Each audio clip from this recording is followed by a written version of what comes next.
Les primaires de la droite ont donc vu la mobilisation de la frange la plus réactionnaire de son électorat, puisqu'elle a apporté quand même largement en tête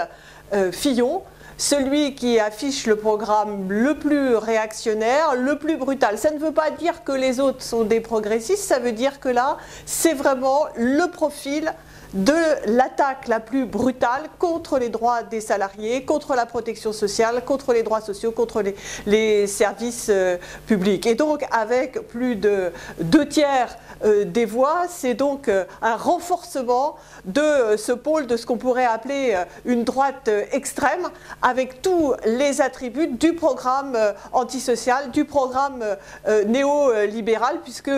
on peut prendre dans le désordre la suppression de 500 000 postes de fonctionnaires, le report de l'âge de la retraite à 65 ans, la suppression de toute durée légale du travail dans le privé, le passage à 39 heures dans le public, la destruction programmée de la sécurité sociale avec le recours aux assurances, en disant que la sécurité sociale ne couvrirait plus que les gros risques. Bon, et tout est à l'avenant. Ça, c'est sur le terrain social, sur le terrain des attaques contre les salariés, avec aussi la destruction pure et simple du Code du travail, ou plus exactement sa réduction à sa plus simple expression. Et puis, sur le terrain sociétal, comme on dit, c'est là encore l'offensive réactionnaire, puisque en gros c'est le programme de la manif pour tous, avec au premier plan la famille. Et quand on décrypte ce que ça veut dire la famille au centre, ça veut dire le travail gratuit des femmes, ça veut dire la destruction des services publics, ça veut dire l'enfermement au foyer, ça veut dire la réduction des droits pour les gays, les lesbiennes et les trans. À ce jour, on a donc en ordre de bataille la droite extrême avec Fillon, et puis à côté l'extrême droite avec Marine Le Pen, qui se paye le luxe de qualifier Fillon du candidat le plus ultra-libéral qu'on ait connu. Face à ça, le problème, c'est effectivement qu'il n'y ait pas d'expression d'une voix politique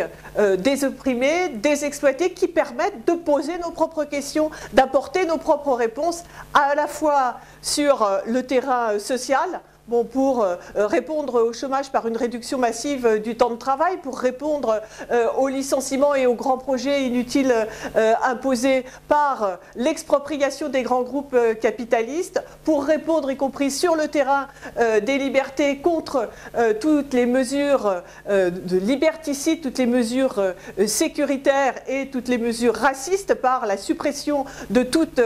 ces lois-là, et aussi par un certain nombre de mesures d'égalité des droits, de liberté de circulation, de liberté d'installation, qui sont la seule façon de répondre à cette offensive absolument déterminée. On voit comment la détermination est grande dans le camp réactionnaire, dans le camp du patronat. C'est à nous maintenant d'avoir une détermination égale à partir de nos mobilisations, à partir de nos revendications, de façon à exprimer un projet de société qui puisse réellement donner envie de se mobiliser, parce qu'on sait que ce ne sera pas le moindre mal qui pourra être un rempart contre ces deux versions du pire que sont Le Pen ou qu'est François Fillon. Non, ce ne sera pas un rempart, c'est au contraire le plus court chemin, et donc il faut tracer notre propre voie à partir de notre propre expression politique.